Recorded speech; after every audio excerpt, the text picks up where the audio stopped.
Welcome back to the Shine Within podcast. I have here Deborah Charnes. In 2011, she had made a transformative decision to step away from her intense role as an international corporate marketing communication strategist. She channeled her energy, once devoted to the corporate realm, towards fostering positive change within herself and others. Committing to a journey of continuous growth and knowledge sharing, Deborah has penned over 500 articles focused on mind, body, wellness, and lifestyle. By 2021, she added another feature to her cap by becoming a contributing writer to or for AARP's The Ethel. Well, thank you so much for joining me today, Deborah. It's so nice to meet you. I'm happy to be here. Yeah, so if you can just share with us your inspiration behind your journey from being in the boxing ring to finding solace in the ashram. Okay, well, first of all, I want to say that I worked the corporate world forever, and I felt I had to because, I needed a paycheck, I needed the health insurance. I felt it was my responsibility. I was always the responsible person. I had a child that I was raising. But I never felt comfortable about the work that I was doing. I loved the work itself. So I was a bilingual marketing communications specialist. I worked all over the US and Latin America, and I loved the work, but I didn't feel good about the products and services I was selling. I was pushing things that I didn't believe in and that I didn't take or that I didn't buy. But I had a fun time, and I would always rationalize it. Of course, I needed the paycheck, and because of the communications background that I was in, we always did a lot of community outreach and community education. So I did a lot, for example, teaching people about healthcare, which sometimes is good and sometimes it's not, depending on what you're trying to teach them. So anyway, I finally decided when my daughter was in grad school and she had a job, which meant that she had insurance and a little bit of money, and she was pretty much on her own. That was when I decided, I'm just going to chuck it all and I'm going to do what feels best for me. So I took the same career path that I had had, but I decided to open up my own business, the Right, WRITE counsel, as a legal counsel. And I took on only clients and services that I felt I aligned with. And most of them ended up being nonprofits that I felt good about. They didn't pay me that much, but I felt good about it. So that was how I transferred out of the corporate world. And I do want to say my experience in the boxing ring was not within the ring, but outside of the ring. I would say that I've been a pacifist my entire life. I was raised a pacifist. And I thought that boxing was brutal. The fact that you cheer over someone getting knocked out, what is wrong with us? I just could not understand that. However, I will say that in the marketing world, on behalf of one of my clients that was a liquor company, which I don't drink, and we promoted boxing all over the United States and televised boxing matches. And I have to say that being ringside and getting to meet the boxers, the trainers, the promoters, it was very exciting.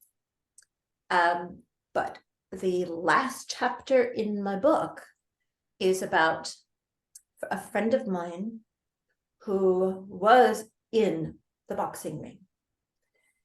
And she was a champ. But even the champs get hit too many times. And as a result, she has permanent brain injuries, traumatic brain injuries, and many other problems that resulted from being in the ring. So that's the boxing side. And to talk about the ashram, I could go on forever. Yes, well, thank you so much for sharing. I remember my first experience with, I wouldn't say boxing, it was the MMA fighting in the ring? Oh my goodness. So I was 12 years old and I was suffering from a UTI. Anyway, so I was at home, but I had grown up with brothers. And I remember one time my mom was ordered pay-per-view and she was like, oh, let's go ahead and watch this. It was like the very first one. This was in like 1994, 95, something like that. But anyway, and this isn't boxing. They were just like grabbing each other and punching and beating. I was terrified. I was like, oh my goodness. My mom was terrified. I was terrified. My brothers, not so terrified. They loved every single part of it. They were a lot older than I am. So yes, I can understand what the whole boxing thing and what it can do. And like you had mentioned before, sometimes we do really take a toll and a big hit. Now, your book is mostly about the mind and body. Is there any specific chapters that is your favorite that you like to talk about? I know the last one you mentioned, but any That's others? kind of like saying which is the favorite of your children.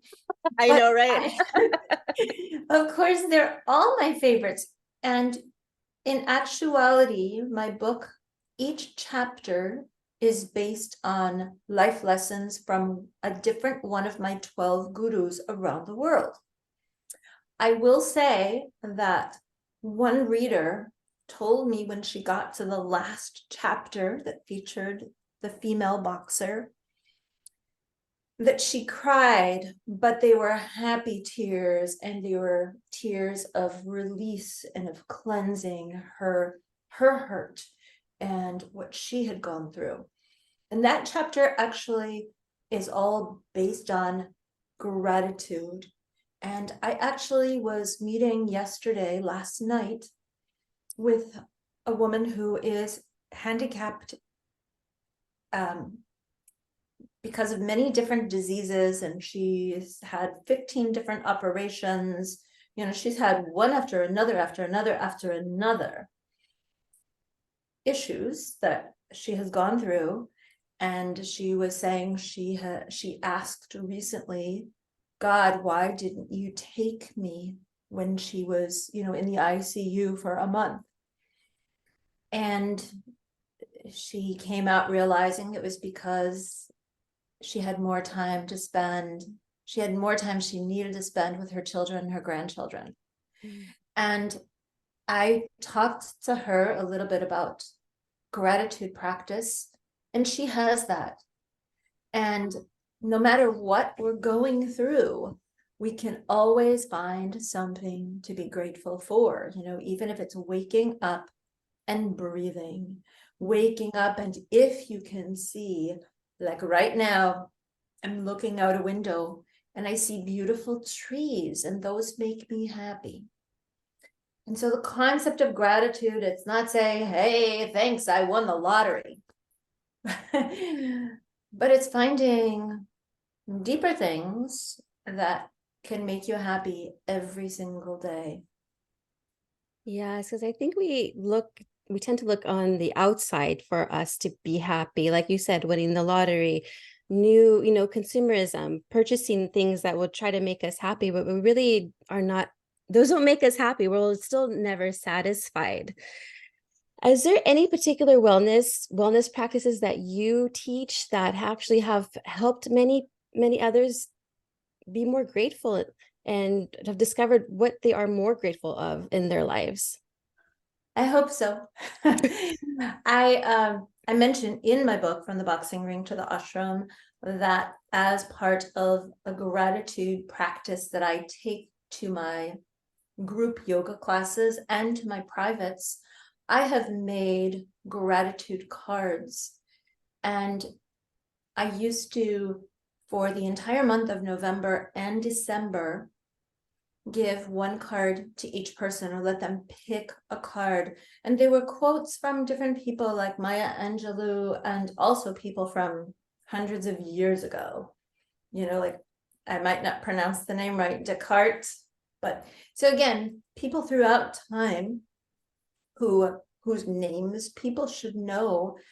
And one of them, and I don't remember who it was by, it was something just simple about appreciating a flower, which is kind of, again, like what I say when I look outside and I appreciate my trees. So there are so many different ways that you can have an ongoing gratitude practice. It should be every day. And what I always say is, I do not like the holiday of Thanksgiving for many reasons. I am against the holiday for many reasons, but I believe everyone should have a daily Thanksgiving practice. And another way that I hopefully have shared the concept of gratitude, aside from my book, and that was the reason why I wrote the book, because I wanted to share my learnings with more people. But I have been doing for many years a workshop. All my workshops are therapeutic because I'm a yoga therapist. And one of my favorite workshops, it's called First Love Yourself. And in it, I do a lot of readings, which are introspective. And one of the exercises that I do sometimes, because every session is always different. But one thing that I like to do is I have people focus on the negative chatter in their mind, usually that they were told when they were a child. You know, you are not good enough, you can't sing, I was told I was uncoordinated. You know, so many different things that we have been told that we believe, even if it's not true. I'm highly coordinated, I think. Yeah. I grew up thinking I was not coordinated because teachers told me I was uncoordinated. Anyway, what I share in my First Love Yourself workshop is I try to have people identify that negative, the negative idea that is constantly in their mind, even if it's from their childhood, and it usually is. And then I have them rewrite that. And that can be extremely powerful. Absolutely. And you reminded me, you know, with these schools that we send our children off to, that I was in myself, these public schools, it's like the teacher has something going on with themselves, right? And then they're projecting whatever is going on with them to the students. And then the students, you know, either shun away or just kind of like will go against what the teacher is saying. And then it's the student's problem. But really, I think the teacher needs to start loving themselves first. Once they have that self-love, then they can emulate that towards, you know, all the other students there. And then I think that by people loving themselves, I truly think that everyone else around them will start loving themselves because they're demonstrating the love that they have within. So thank you for sharing that, because it is very important that people start trusting themselves. And I've had that too, where I hated myself. I thought I was ugly. I thought I was fat. I had all these negative things because the media and society was telling me, hey, you are supposed to look like this supermodel, 6 feet tall, or hey, you're supposed to be this athletic, you know, in the Olympics. Sometimes, I praise the ones that can do that. Yes, I'm not there, but it does take practice. But I felt like I had to be at a certain standard, and then that just tore me apart. But then once I really discovered, no, get all of this chitter chatter out of my head, start really breathing into everything and start meditating on really what I want, my goals, and just really knowing that it's possible. You can actually obtain your goals, no problem. It's just you have to believe in yourself first. If there's anything you should start believing in, it should be yourself first. I feel. I can so identify with that, and it reminds me, it's a trigger. When I was a little kid, I don't know, maybe 8 years old, that's not that little, but some boy, and you know how boys can be mean sometimes, and he called me funny face. Well, from then on, I thought something is wrong with my face. And then when I was maybe about 12, I was always tall and big, and I was never a thin one. I was always, chunky, and I always saw myself as being the tallest and the largest girth wise. I mean, I wasn't obese, but I just always felt I was large. And I will never forget, once I went to, I accompanied my dad to his work, and one of the women said something about how, oh, you're built just like your father. And my father was like a football player kind of guy. And I'm like, oh my God, we're taught to believe the Barbie, Barbie is what women are supposed to be. And I felt, I'm not supposed to have a football player body. And again, that stayed with me forever. And I also, as a result, I've always, most of my life until I was about, well, pretty much until I became a yoga teacher, and I've practiced yoga all my life. But until I became a yoga teacher, which required much more discipline, I was always overweight. And so I was always overweight. But but anyway, I realized even today, even though I am at the right weight, I still have body dysmorphia. Mm. It does do a lot of damage. The words are very powerful. And same thing with me, like my dad, my mom's petite. She's tiny. She's like 5'2" and very small framed, but like my dad, more like would be considered big boned, right? That's what I always got. I'm big boned. I'm big boned, but the more we start saying that to ourselves, the more we start believing it. And then we just take on that. So yes. So again, thank you again for sharing that with me. I want to go and talk a little bit about your 12 gurus and the teachings. How have the teaching and pearls of wisdom from these 12 gurus personally impacted your life? Again, I could go on forever, but I'm going to pick one chapter and talk about it that is related to body size. And it's actually related to every single thing we do in terms of our physical and emotional well-being. And I have been leading weight management therapeutic workshops for many years. And very similar to the weight management workshops that I lead are digestive health workshops, which I call gutsy yoga. And then I do another one for diabetes because I am insulin resistant, and that is called the sugar drop. And the reason why I mention all three of those together is because I was trained in India in Ayurveda, which is the life science from India. I am not an Ayurvedic doctor. I consult with my Ayurvedic doctor, who I've been seeing for almost 10 years, and I consider him my primary doctor. And in fact, just before we got on, I made bliss balls that were my Ayurvedic doctor's recipe because I have a recipe book from him. But anyway, the guru that I feature in one of my chapters was my Ayurvedic doctor teacher in India. And the concept is that everything is ruled by our gut. And again, this is an ancient belief from Ayurveda.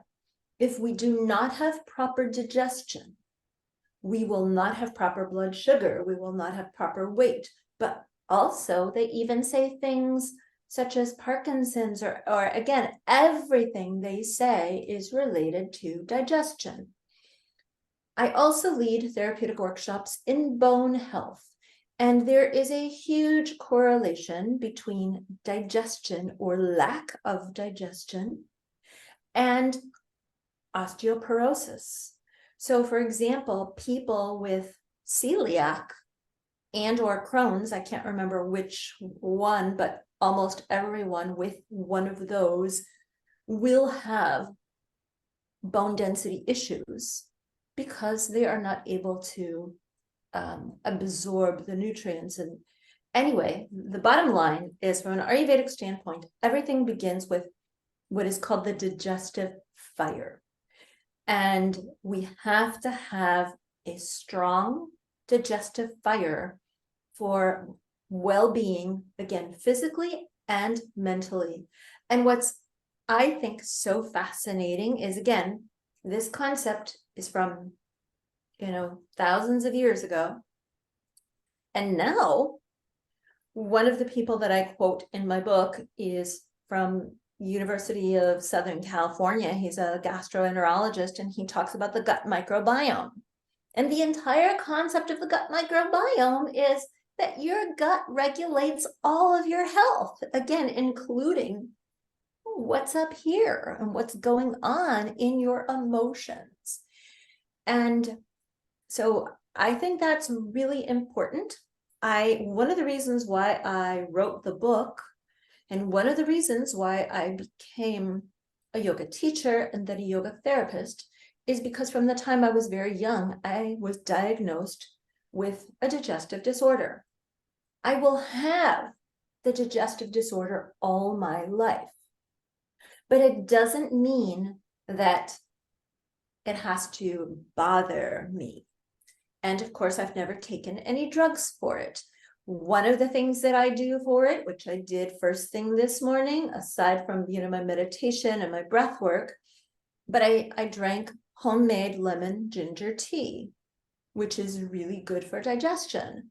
Another reason why I wrote the book and why I got into yoga, meditation, breath work when I was very young is another chapter, and it's all about back pain. 1 in 5 American adults suffers from chronic pain, and the vast majority of people with chronic pain have the pain in their back. And again, when I was an adolescent, I was diagnosed. I had chronic severe back pain, and I was diagnosed with a musculoskeletal abnormality, which wasn't like, everybody's built differently, right? It's just like, if one shoulder is higher than another or whatever. So I had an abnormality, which is totally fine. And fortunately, my orthopedic surgeon told me to manage it, I needed to strengthen the core, which is a main concept we have. To alleviate back pain, you have to strengthen the core, along with other things. Yes, totally. It reminded me because like I mentioned to you earlier, that in my recovery, I didn't want to take Boost Bar, Prozac, Trazodone, all these medications that was given to me to help me with my recovery. To be honest, I don't think it did anything, just made my symptoms worse, I feel. Everybody's body is different. This is just my experience. And it wasn't until I went ahead and found a mindset coach who also was a trainer and focus a lot on yoga, more so now she's doing yoga. This was in 2017 where I first discovered her from a friend. And really, yoga, I'm not that flexible. I used to do a lot of cardio kickboxing and all that stuff. That was more of my activity. But just in recent years, I've now am starting to do more of the yoga practices that she has created. And I really find that it's not just about the movement or the exercise. It really helps me get into my consciousness. Our consciousness are just incredible, by the way. I get goosebumps talking about it because it is just can go from, we have a portal. We can go from reality to the spiritual realm in an instant like that, just by us doing practices of yoga, deep breathing, and meditation. And so these are things that I've actually am discovering more and more about of the mind and the body and the connection between them. And yes, I agree with you when it comes to the stomach. I used to have a lot of anxiety from childhood trauma when I was little. And I always wondered, why am I getting so sick and nauseous? And this is because it was anxiety, literally. And they tried to diagnose me with IBS, and it wasn't IBS. It was literally me going through that trauma, and it was holding it all in here. So I had created, or not created, I didn't create anything. My body was hurting in my lower, where my sacrum is. And I've been in many car accidents, and I probably can understand why from certain energies that I was probably carrying. And none of them were my fault though, but still the pain that I was having in my lower back, and I still have to this day, but I'm able to subside those by doing like regular exercise and doing that yoga. It really helps me elongate my muscles, and I just feel better mentally. And I think when I'm feeling better mentally, my body is automatically going to feel good. So I love yoga. I'm new at it, but I love it. It helps. One of the other chapters in my book features a guru of mine who of course, I think all of my gurus are the top in their field or whatever, but this man has been researching yoga and the brain for about 30 years, and he's affiliated with Harvard Medical School, and he is a PhD neuroscientist, something that has to do with the brain. I have a hard time understanding the brain because it is so complex. But he has so many research findings about how yoga, and when he talks about yoga, he always, and this is something that always bothers me in the Western world, we tend to think of yoga as the physical practice, but when he refers to yoga, it is always yoga, meditation, breath work, and relaxation. And again, every yoga class should have those components. And he's done so much research about the positive impact on the brain of yoga and people with PTSD or people with anxiety or depression. And, it's yoga does rewire the brain. We tend to think, okay, I was born with this brain, but hey, that's obviously not true, because we can pour so much knowledge and memorize so many things in our brain, the way we learn languages, and of course, all of our emotions, different sides of the brain, the way we view colors and shapes. Our brain does change, and the fact, again, I studied linguistics, and so I'm really into language acquisition. I would like to think that maybe that makes it easier for me to modify my brain. Yeah. But I wanted to also circle back on what you were talking about with anxiety and whatever is going on with the emotions. Again, I was diagnosed when I was very young with a digestive disorder, which is absolutely, without a doubt, stress aggravated. So again, I will have this issue my entire life, but for the most part, I'm always feeling fine. The last time I had a severe flare-up, it was, I don't even remember how many years ago it was, let's say 15 years ago or more, but it was the day of my father's burial. Mm-hmm. And outwardly, I was the one managing everything. I was the one coordinating with the funeral home and coordinating with the cemetery, and of course, going through all his things. So outwardly, I've always been so chill. My sister calls me Miss Namaste. Oh, that's so cute. And I call her something nasty. No, no, but I'm always, like this, where she's always, she's much more emotional. But it's not good that I'm always like this, because I may not express my emotions. I may feel that I don't have them, but inside my guts will respond. So again, the day of my father's funeral, maybe I didn't even cry, because I've always tried to be a superwoman. And, I've always tried to be like my dad, the big, strong Superman, but it was in a woman's body. But again, that was the last time, that I had a flare up, and how, that it's so clear how the brain and the body are connected. Yeah, and you're so right. I remember when my uncle passed away, this is on my dad's side of the family, And my cousin, she was the one coordinating everything, and that was her father. And she said she didn't have any time to cry because she was just so busy and occupied with setting up everything and making sure everyone was taken care of during and after the service. And because of course they had a little celebration of life. But she was so occupied. She's like, I didn't even have time to grieve. And then finally the week that she grieved, everything came out, but she had that tense feeling in her stomach. I remember her mentioning that, like in her stomach, she wasn't feeling good. Well, that's why, because all of that tension was built up in there, and she didn't have that time to grieve until a little bit later on, after I think even after a week after his funeral service. So I can completely understand that.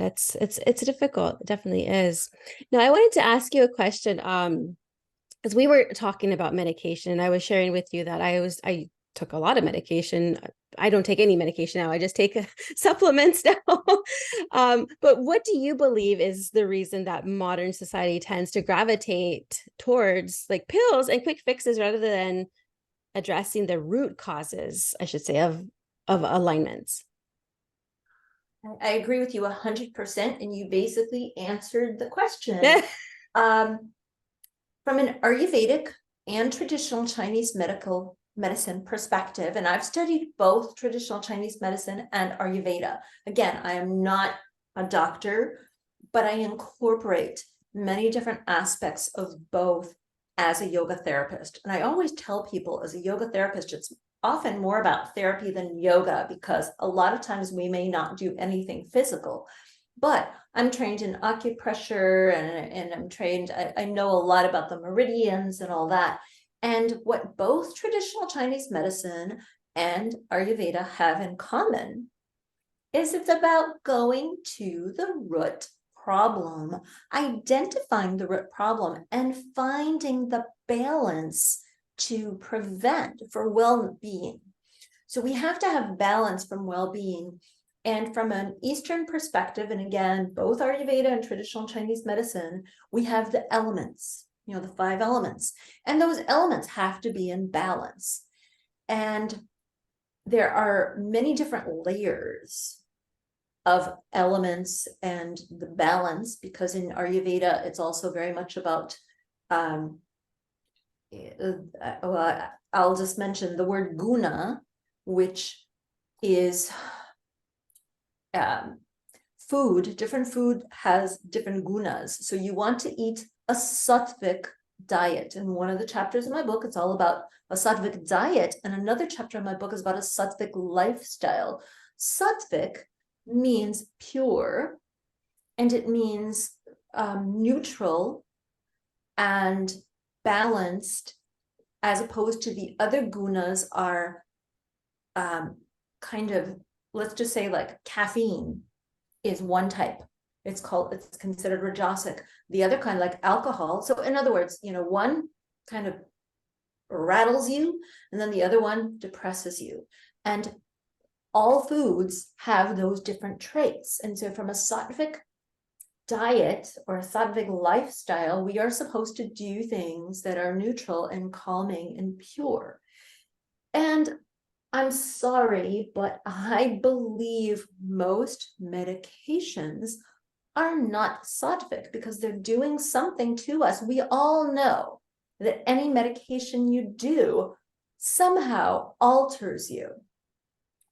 I remember once I had toe fungus, and I remember going to the doctor, and the doctor said, you know what?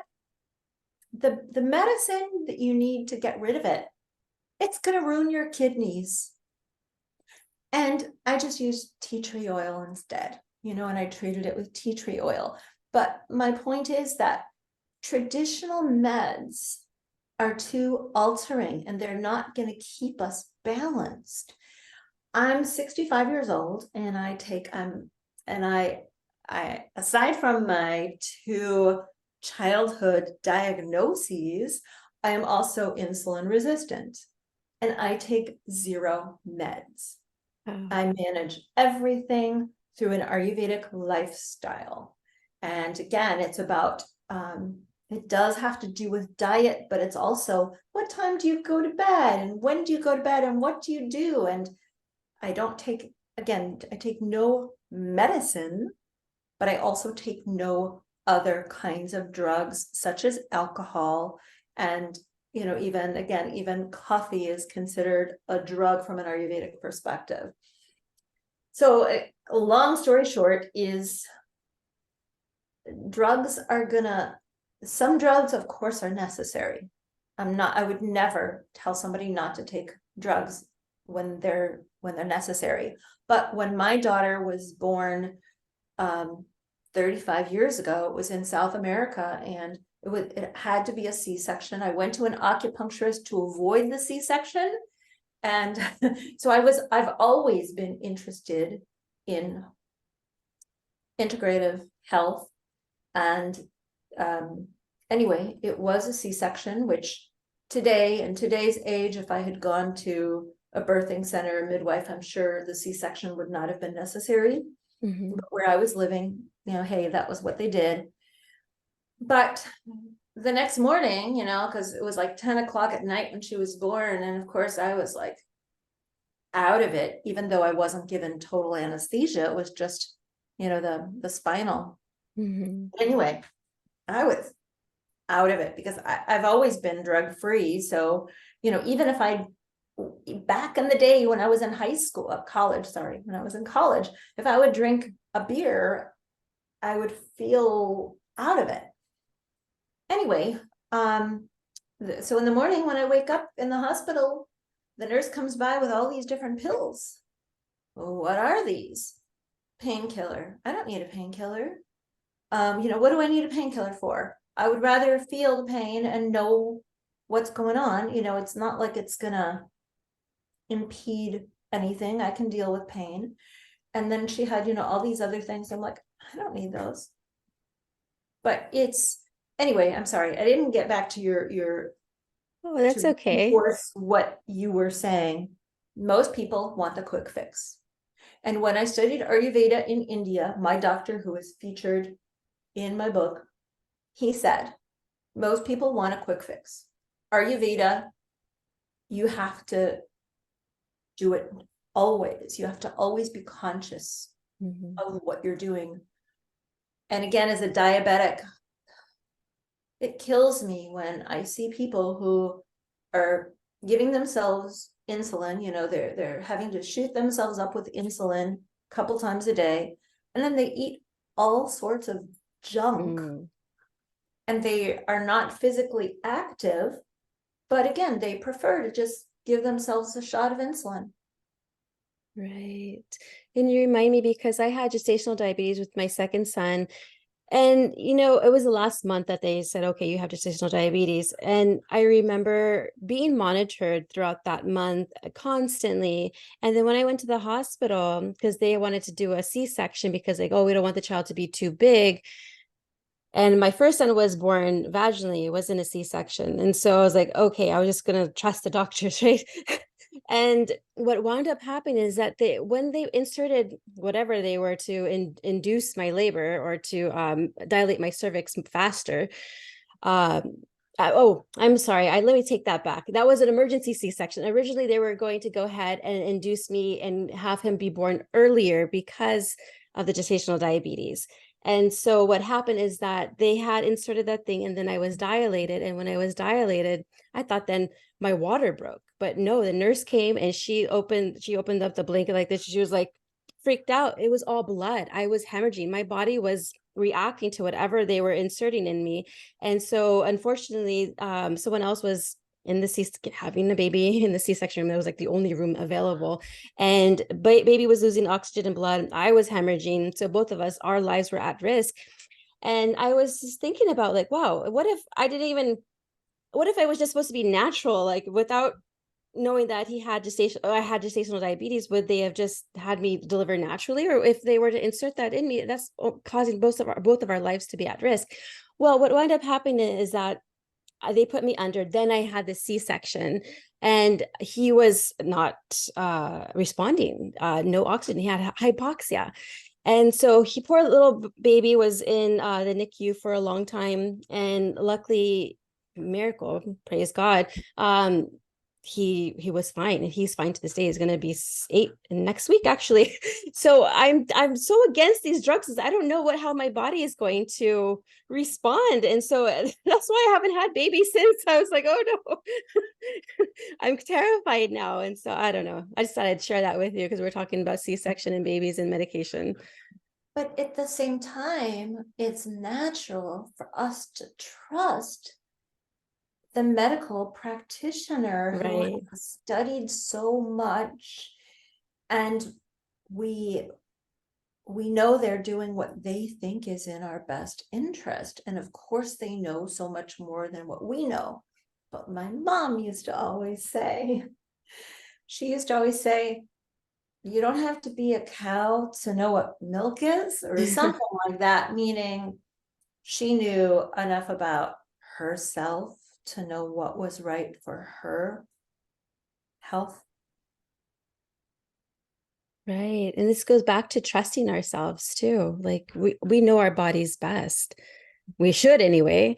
And then, and then medicine is important. Like say we break a bone or something, and we need that medicine right away. I don't know. I'm not there yet where I can well, luckily I haven't broken any bones, so I don't really know what it feels like. But people who have shared stories with me, it's like, oh, painful. And I can understand medication in that sense, where it's like, okay, emergency.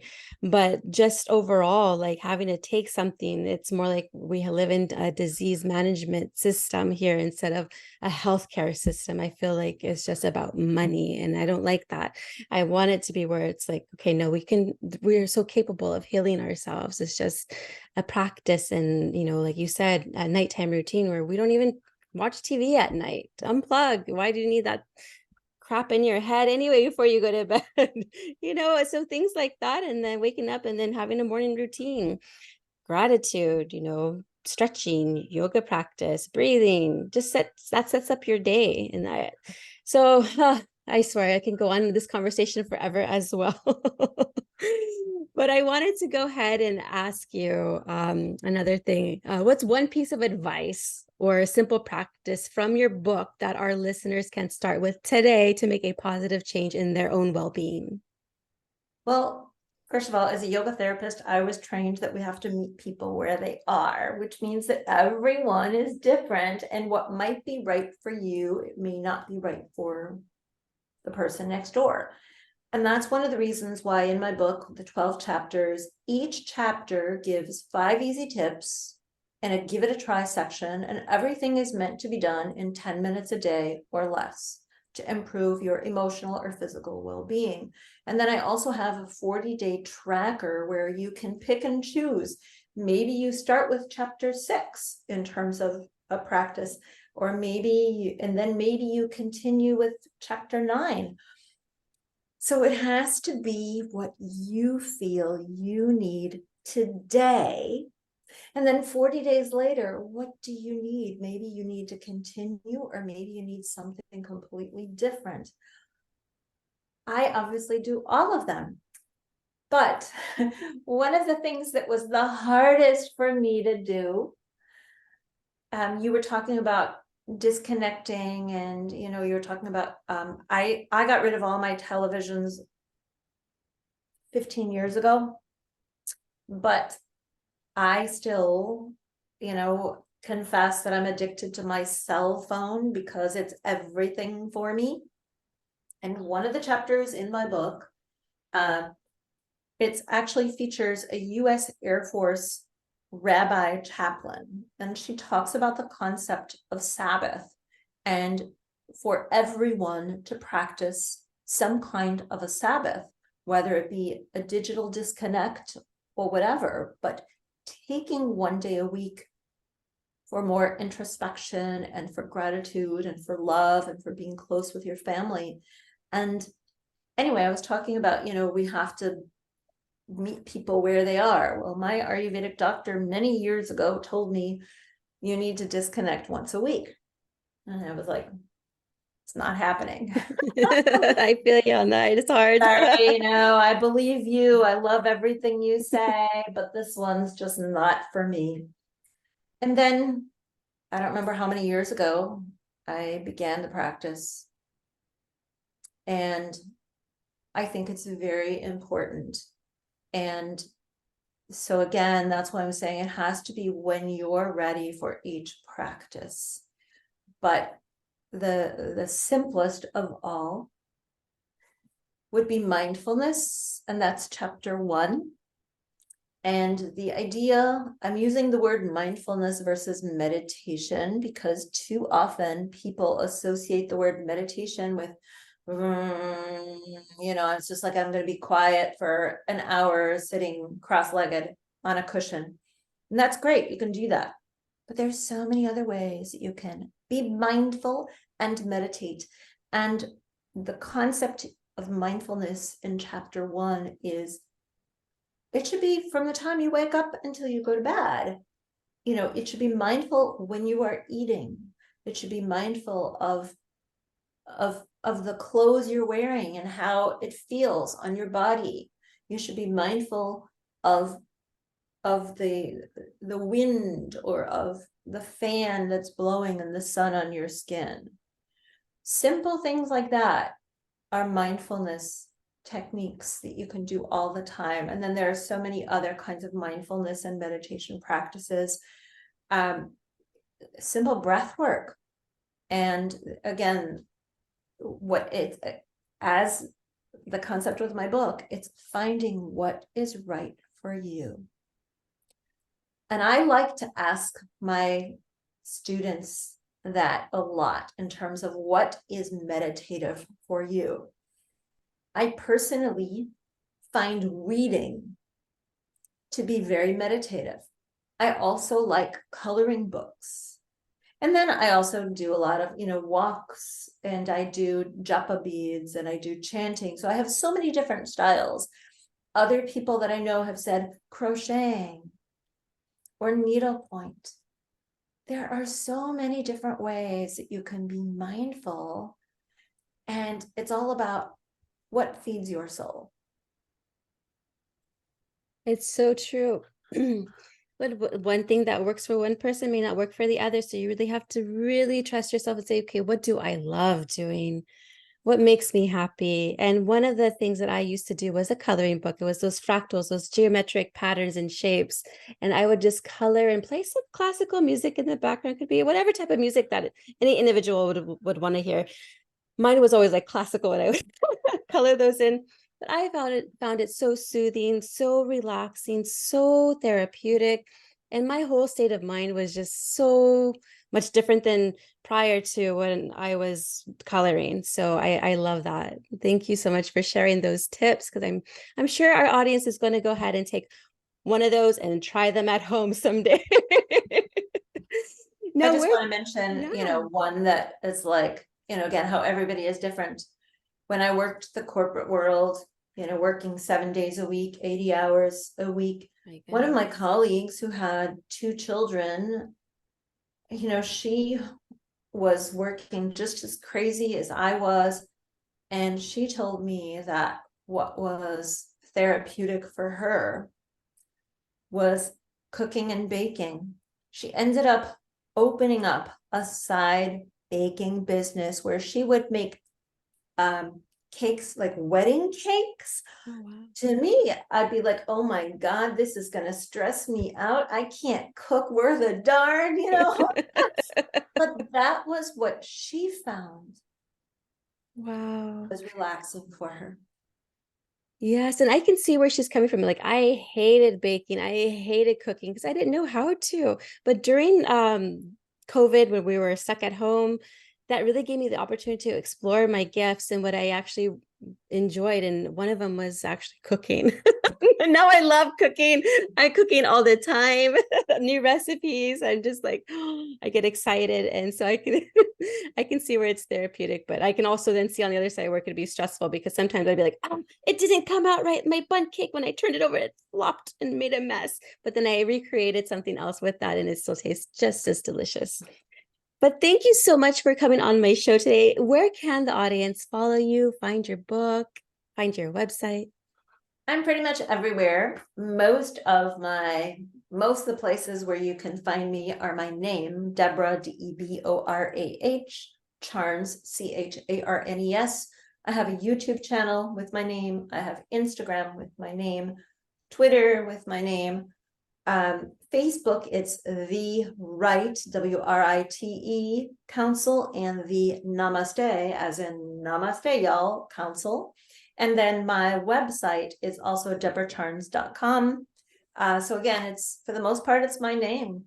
And I'm always, again, I confess already, I'm on my phone too much. So, but I don't want to say don't follow me. So follow me, because I am on. Yes, and one thing that I have done too is in the morning time, I said, okay, forget the phone. I'm going to go ahead and just say what I'm grateful for and then get ready. And then after I'm ready, then I'll go on my phone, unless I'm listening to a podcast, but I won't check any messages because I like to listen to podcasts when I'm getting ready, because it just kind of uplifts me and gets me going for the day. So that's one practice I have done. But thank you again. And I'm looking forward to your book. Good. Well, it's been such a joy talking to you, and I feel we have so much in common. Absolutely. Thank you so much.